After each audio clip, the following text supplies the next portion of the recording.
शहर के किनारे एक पुराना घर था जिसे लोग अभिशप्त हवेली कहते थे। वहाँ कोई नहीं रहता था, लेकिन कई बार पड़ोसियों ने वहाँ अजीब अजीब आवाज़ें सुनी थी, जैसे कोई बच्ची हंस रही हो, कभी रो रही हो, और कभी कभी घर की खिड़कियों पर किसी की परछाई भी दिखाई देती थी। एक दिन सुबह रोहन और उसकी पत्नी सुजाता अपनी 7 साल की बेटी परी के साथ उस घर में रहने आए। उन्हें सस्ता घर मिलना था और ये सौदा उनकी उम्मीदों से कहीं बेहतर था। पहली रात जब सब कुछ सामान्य था, परी अपने खिलौने के साथ खेलने लगी, लेकिन जब रात गहरी हुई तो चीज़ें अजीब होने लगी। रात के करीब 2 बजे सुजाता की नींद खुली। उसे परी के कमरे से हल्की हल्की फुसफुसाहट सुनाई दी। पहले तो उसने सोचा कि शायद परी नींद में बड़बड़ा रही हो। जब उसने दरवाजे की दरार से झांका तो उसका खून ही जम गया। परी अपने खिलौने के साथ नहीं, बल्कि किसी अनदेखी चीज के साथ बैठ के बातें कर रही थी। कौन है वहाँ? सुजाता ने हिम्मत करके पूछा। परी ने मुड़कर मुस्कुराते हुए कहा, माँ, ये मेरी नई दोस्त है। लेकिन वहाँ कोई नहीं था। अगली सुबह परी ने अपने माता पिता को बताया कि उसकी दोस्त रानी उसके साथ खेलती है।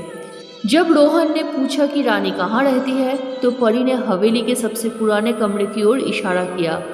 उस कमरे में जाने के बाद उन्हें एक पुरानी टूटी हुई गुड़िया मिली। उसकी आंखें अजीब थी, मानो उनमें कुछ छिपा हुआ हो। सुजाता को वो गुड़िया बिल्कुल पसंद नहीं आया और उसने उसे अलमारी में बंद कर दिया। लेकिन उस रात फिर कुछ अजीब हुआ। रात के 3 बजे परी के कमरे से जोरदार चीख सुनाई दी।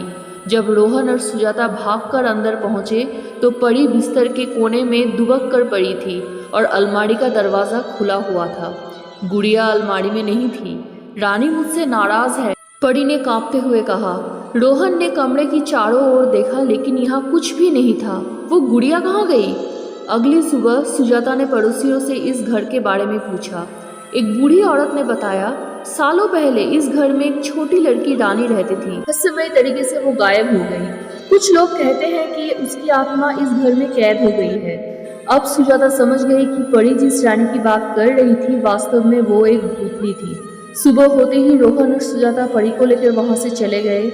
हवेली फिर से वीरान हो गई, लेकिन जो चीज सबसे डरावनी थी वो थी परी की आखिरी वाक्य। जब उन्होंने उससे पूछा कि क्या वो ठीक है, तो परी ने बस इतना कहा कि रानी ने कहा वो फिर आएगी।